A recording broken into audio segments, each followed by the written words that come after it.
안녕하세요. 저는 산업은행에서 일하고 있는 최연이라고 합니다. 작년에 이어서 올해에는 해외 리서치 해설 시리즈라는 기획을 가지고 찾아뵙게 됐는데요. 시일성 있는 해외 리서치를 선별해서 요약 정리해드리는 그런 컨텐츠를 마련을 했습니다. 연초해야 될 스타트업의 현안 중에 하나가 사업계획과 자금계획을 수립하는 일입니다. 그런데 올해는 유난히 이 과정이 쉽지 않으실 것 같은데요.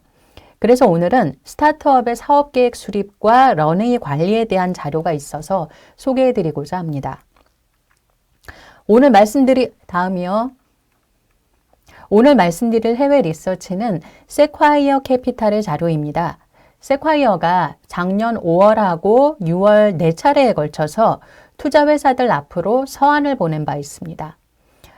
이 주제는 각각 위기 대응, 런웨이 관리, 재무 추정, 커뮤니케이션이었는데요. 이것이 세콰이어의 역대 세 번째 위기 경고였다라는 것, 그리고 내용 중에 36개월치 런웨이를 확보하라고 한 점 등이 상당히 주목을 받았었습니다. 그래서 오늘은 이 네 가지 주제 중에서 런웨이 관리 방법, 그리고 재무 추정 및 시나리오 분석법에 대해서 소개해드리고자 합니다. 다음이요. 같이 할 이야기의 순서는 이렇습니다. 먼저 투자 행태 변화가 스타트업에 미치는 영향에 대해 살펴보고요.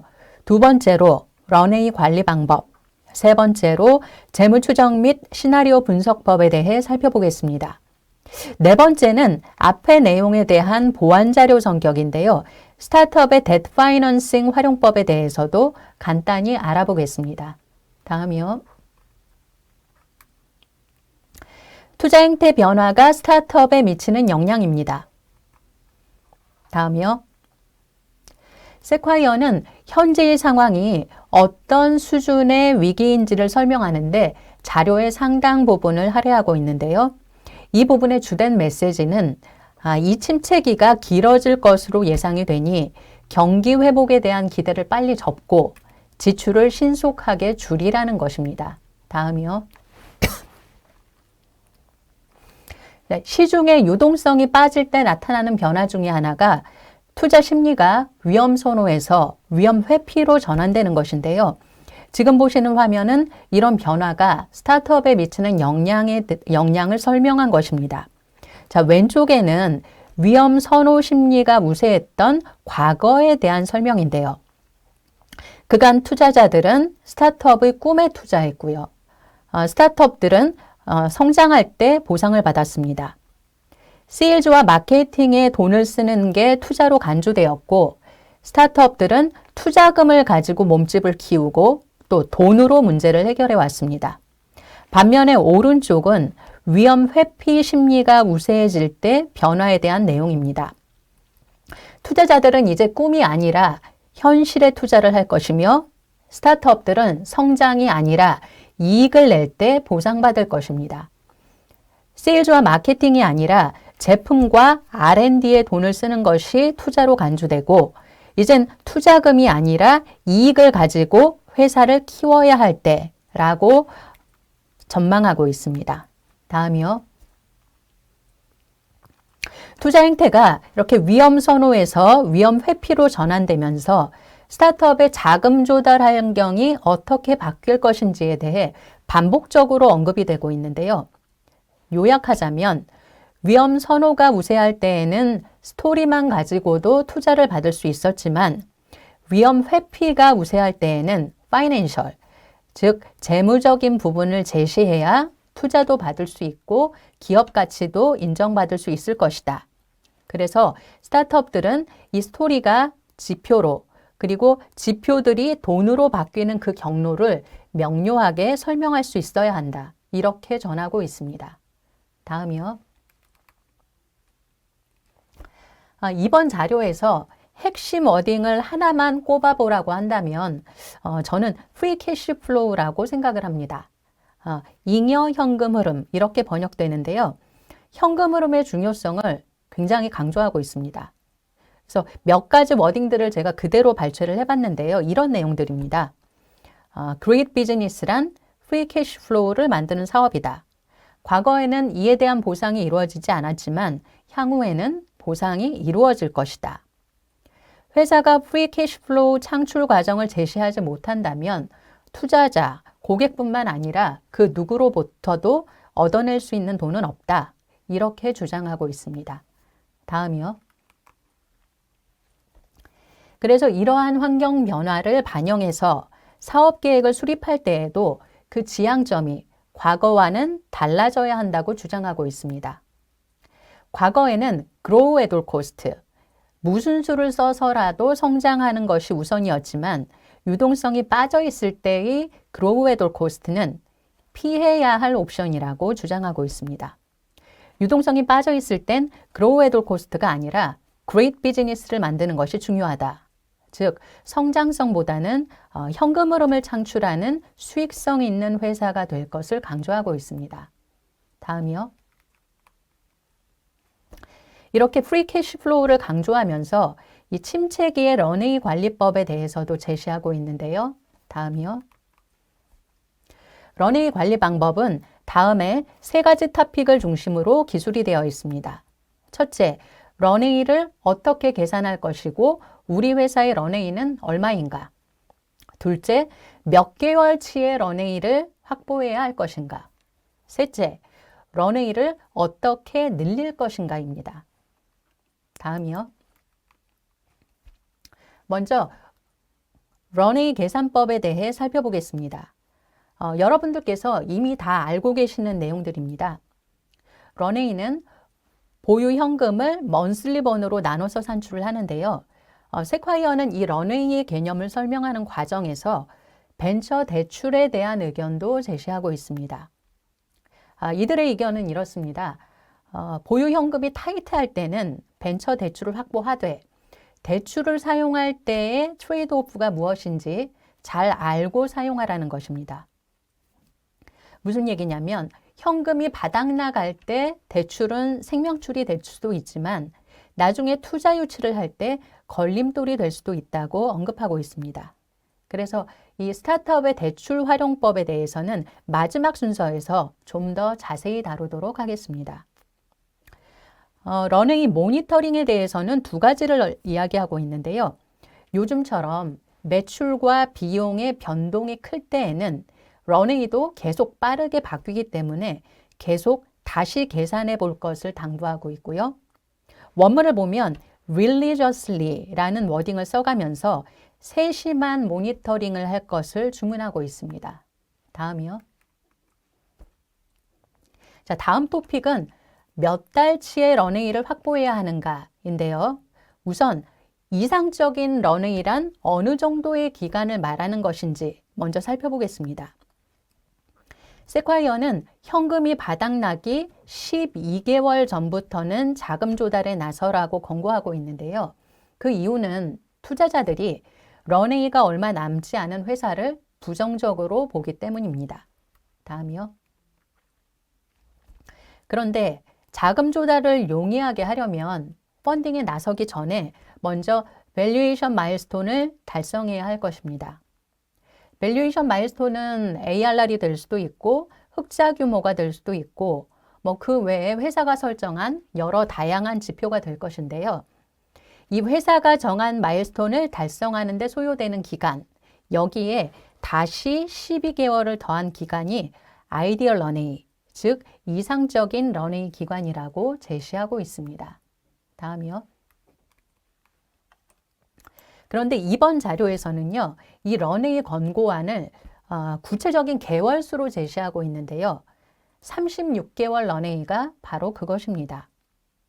이 36개월에 대한 근거는 이렇습니다. 닷컴 버블 때 이 펀딩 환경이 정상화되는 데 소요됐던 기간이 약 3년 정도라고 합니다. 그런데 이 펀딩 환경의 정상화라는 의미를 짚어볼 필요가 있을 것 같아요. 닷컴 버블 당시의 지표를 잠시 살펴보도록 하겠습니다. 다음이요.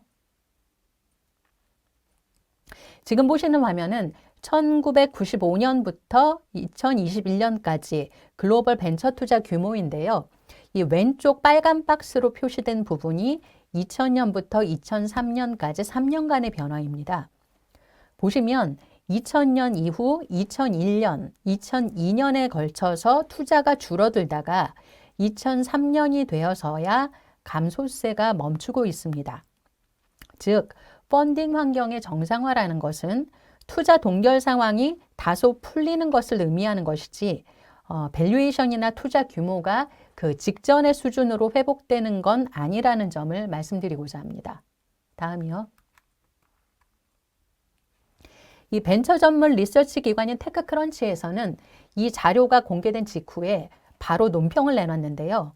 뭐라고 했냐면 경기가 다운턴일 때는 36개월치 시나리오를 가지고 대응하는 게 유용할 것이다 라고 세콰이어와 의견을 같이 했습니다.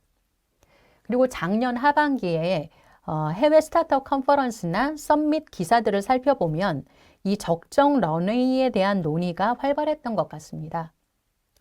과거에는 투자자들이 일반적으로 18개월에서 24개월치 런웨이를 권고했었는데요.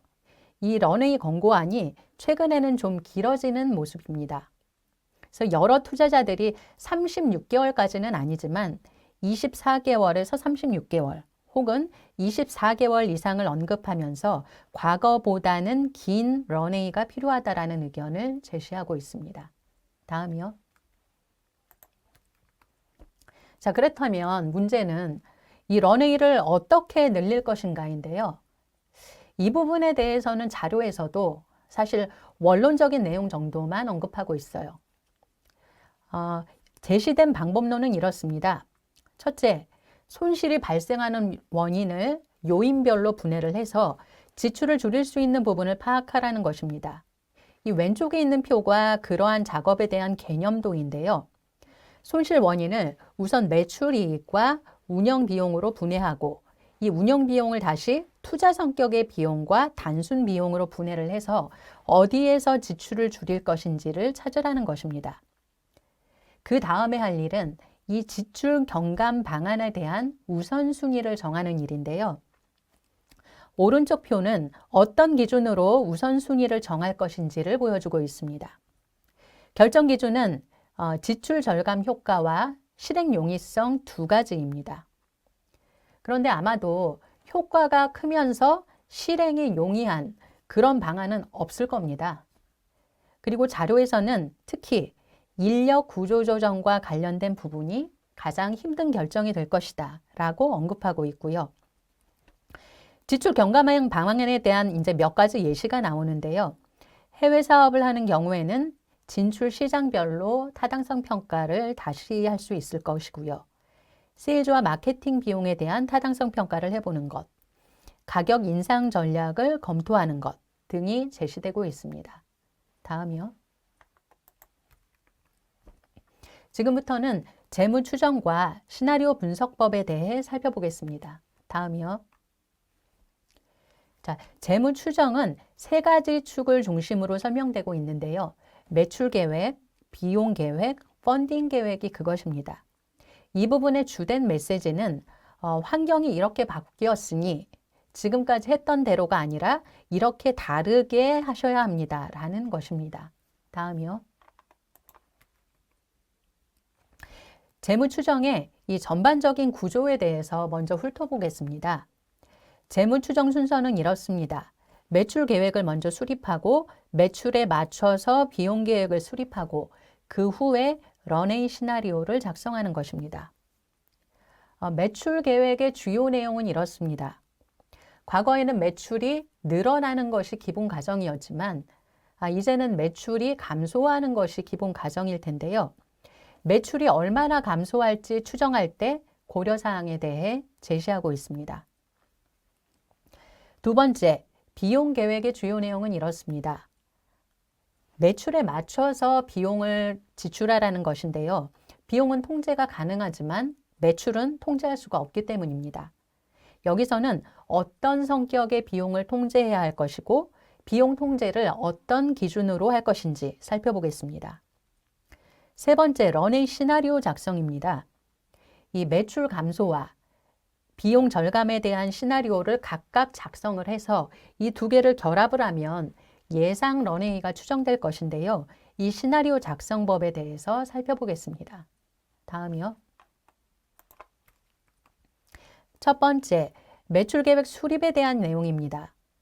이미 여러분들께서도 경험하고 계시겠지만 이 고금리 고물가 환경이 전반적인 소비 위축으로 이어지면서 매출이 감소하고 있는데요. 다음이요. 매출 감소분을 추정할 때 고려할 세 가지가 제시되고 있습니다. Desire to pay, ability to pay, 벤치마크가 그것인데요.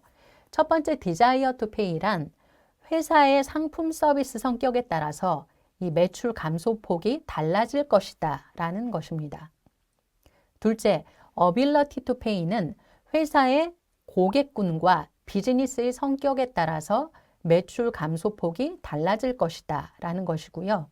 셋째, 벤치마크는 매출 감소분을 추정하실 때 우리 회사와 유사한 다른 회사 혹은 상장 회사 중에서 유사 업종의 과거 실적을 고려하라는 것입니다. 다음이요. 회사의 상품 성격에 따라서 매출 감소폭이 어떻게 달라지는지를 살펴보겠습니다. 경기 침체기에는 꼭 필요한 상품이나 서비스가 아니면 잘 팔리지 않을 것이라는 가정을 반영할 필요가 있습니다. 그래서 우리 회사에서 다루는 상품이 must have 아이템인지 아니면 nice to have 아이템인지를 판단을 해서 nice to have 아이템과 관련된 매출은 많이 줄어들 것으로 추정하는 것이 합리적일 것입니다. 다음이요. 회사의 고객 기반과 비즈니스에 따라서는 매출 감소폭이 어떻게 달라지는지 살펴보겠습니다. 사업 성격이 B2B인지 B2C인지에 따라서 달라진다고 하는데요. 왼쪽에 B2B의 경우에는 소수의 대형 기업을 고객으로 가지고 있을 때 타격이 상대적으로 적고요. B2C의 경우에는 필수품을 취급을 할 때 타격이 상대적으로 적다고 합니다. 그리고 이러한 주장에 대한 근거로 과거의 실증 자료를 제시하고 있는데요. 다음이요. 자, 지금 보시는 화면은 닷컴 버블 당시의 B2B 회사 사례입니다. 왼쪽에는 마이크로소프트에 대한 설명인데요. 이 대형 기업 고객을 대상으로 머스트헤브 아이템을 취급하는 B2B 회사의 대표 사례로 활용되었습니다. 마이크로소프트의 실적을 살펴보면 매출 성장률의 경우 1999년 22%에서 2000년 11%, 2001년에는 14%로 성장률이 다소 둔화되기는 하지만 매출이 계속 늘어났었습니다. 다음이요. 지금 보시는 화면은 2008년 글로벌 금융위기 당시의 B2C 회사 사례입니다. 위쪽의 세 개는 월마트와 아마존과 이베이인데요. 필수품 비중이 높은 B2C 회사의 대표 사례로 활용된 것입니다. 이들 기업의 2008년과 2009년 매출 성장률을 살펴보면요. 월마트는 2008년 6.8%에서 2009년 0.9%로, 아마존은 29.2%에서 27.9%로, 이베이는 11.3%에서 2.2%로 성장률이 다소 둔화되기는 했지만 매출은 계속 늘어났었습니다. 반면에 아래쪽의 두 개는 여행 상품을 취급하는 엑스피디어와 팬시 상품을 취급하는 윌리엄스 소노마라는 회사인데요. 이 두 개사는 럭셔리 상품을 취급하는 B2C 회사의 대표 사례입니다.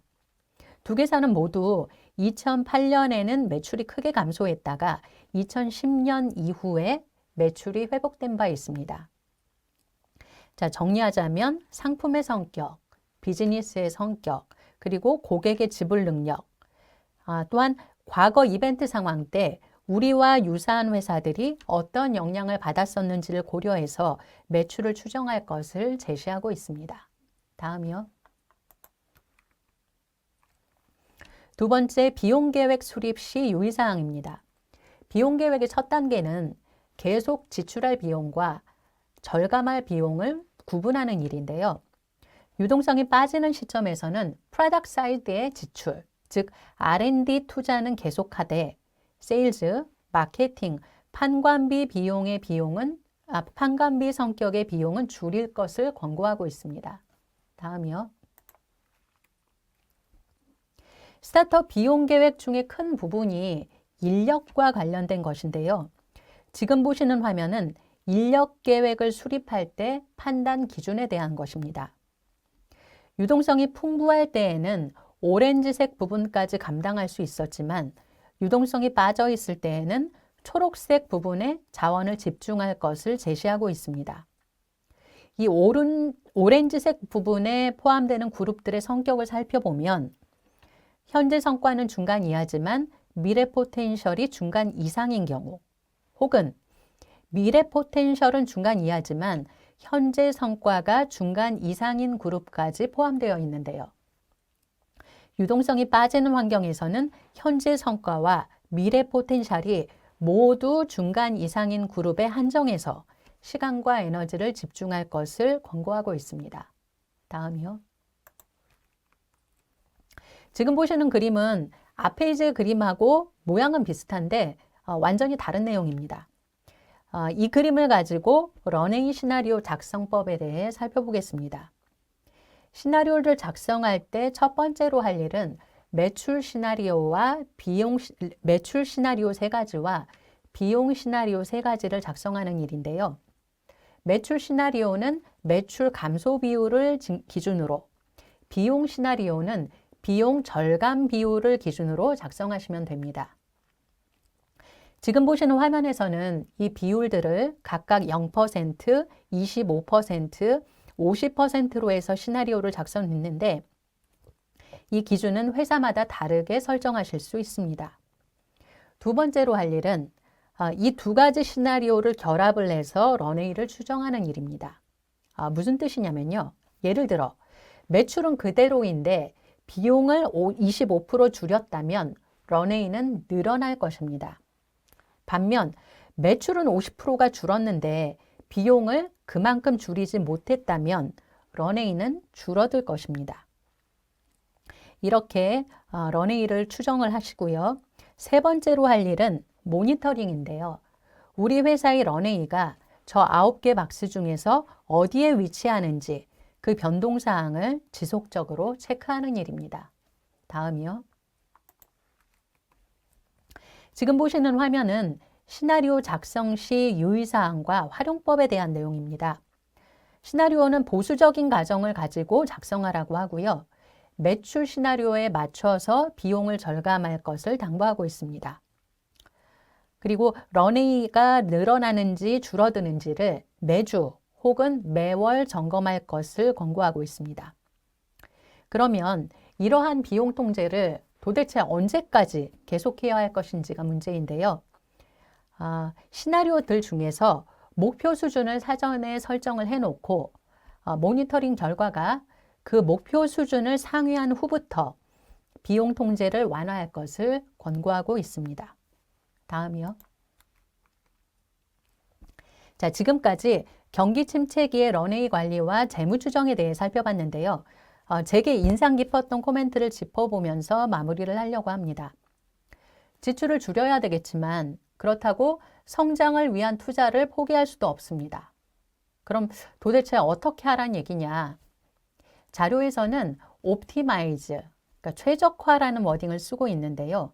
아마도 이 얘기는 현실적인 제약 하에서 각 회사의 최적화 포인트를 찾아서 지속 가능성을 유지해 가며 투자하라는 뜻일 겁니다.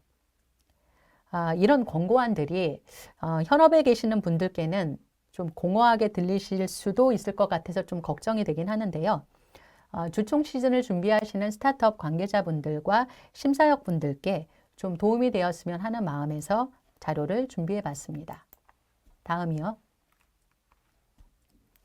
지금부터 말씀드릴 내용은 세콰이어 자료와는 별개의 참고 자료인데요. 앞서서 런웨이 관리 파트에서 벤처 대출이 잠깐 언급됐었습니다. 현금이 타이트할 경우에는 대출을 사용을 하되 이 대출을 사용할 때 트레이드 오프가 무엇인지 잘 알고 사용하라는 내용이었는데요. 이런 본문 내용을 보완하는 차원에서 스타트업의 뎁 파이낸싱 활용법에 대해서 간단히 말씀드리고자 합니다. 다음이요. 지금 보시는 데이터는 미국의 벤처딜을 대상으로 산출한 연도별 다운라운드 비중입니다. 금융위기였던 2009년의 다운라운드 비중은 34.6%에 이르는데요. 그러니까 전체 거래 건수의 3분의 1 이상이 다운라운드였다는 뜻입니다. 2021년에 7.1%와 비교하면 약 5배 차이가 나는데요. 침체기에는 다운라운드가 크게 늘어나는 현상을 보여주는 실증 데이터입니다. 다음이요. 이렇다 보니 특히 경기 침체기에는 다운라운드로 인한 지분 희석을 방지할 수 있다는 점에서 뎁 파이낸싱에 대한 관심이 증가합니다. 다음이요.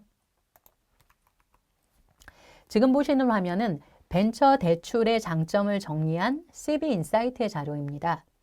다음에 4가지를 대출의 장점으로 꼽고 있습니다. 첫째, 지분율 희석 방지가 가능하다. 둘째, 다운라운드 방지가 가능하다.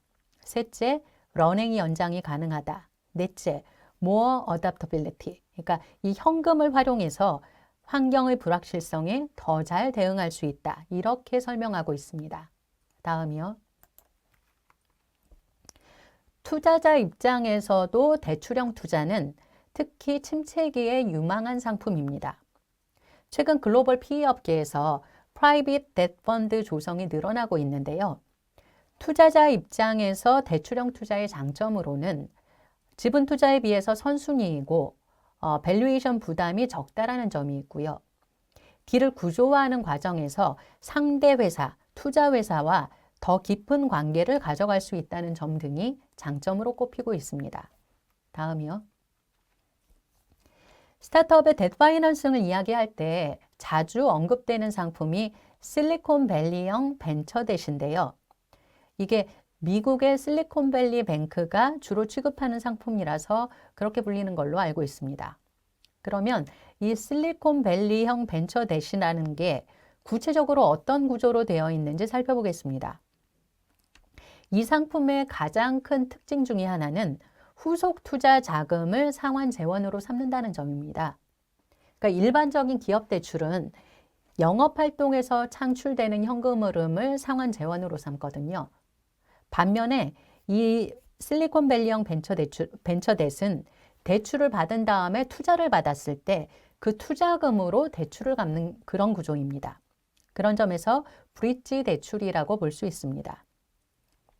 또 다른 특징은 대출을 받으면서 워런트를 제공해야 한다는 점입니다.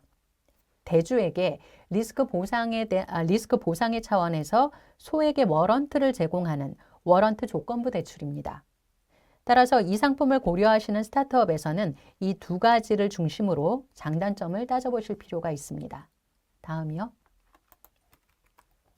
그런데 앞서 말씀드린 이 실리콘밸리형 벤처댓이 그러한 구조가 우리나라에서는 그다지 활성화되어 있지 않은데요. 지금 보시는 화면은 우리나라의 주요 대출 상품 유형을 정리한 것입니다. 보증부 대출, 시설자금 대출, IP담보대출, 매출채권 유동화대출, 그리고 CBBW 같은 메자닌 상품을 들 수 있습니다. 다음이요. 상품별 특징에 대해 간단히 살펴볼게요. 스타트업이나 은행이 가장 선호하는 대출은 당연히 보증부 대출이겠죠. 이건 신보나 기보가 보증을 해주는 것이기 때문에 상대적으로 심사 절차가 간단합니다. 스타트업들이 생산이나 유통시설을 확보할 때 토지와 향후에 지어질 시설을 담보로 대출받는 경우가 있는데요. 이러한 대출은 시설담보 구조이기 때문에 신용대출에 비해서는 상대적으로 낮은 신용등급으로도 취급이 가능하지만 그래도 담보와 별개로 이 대출 상환 능력에 대한 입증이 필요합니다. 다음이요. 그리고 최근에는 PE사를 중심으로 CB나 BW 구조를 활용해서 구조화된 크레딧 솔루션을 제공하는 사례가 늘어나는 추세입니다. 다음이요. 오늘의 마지막 페이지입니다. 장점이 있으면 그만큼의 단점도 존재할 것입니다. 뎁 파이낸싱이 다운라운드를 방지할 수 있다는 장점은 있지만 후속 투자 유치 때 불리한 영향을 미칠 가능성도 존재합니다. 잠재 투자자가 이 과도한 차입금을 부정적으로 볼 수도 있고요. 투자금을 대출 상환 재원으로 사용하는 데 대해서 부담을 가질 수도 있습니다. 따라서 뎨 파이낸싱을 고려하실 때에는 이런 단점을 인지하시고 관리 가능한 범위에서 적정 규모를 활용하시는 것이 중요할 것입니다. 여기까지가 오늘 준비한 내용인데요. 주총 시즌에 특히 스타트업 관계자분들께 참고가 될 만한 내용을 전달드리는데 주안점을 두었습니다. 네, 여러분 귀한 시간 경청해 주셔서 감사드립니다. 예, 고맙습니다.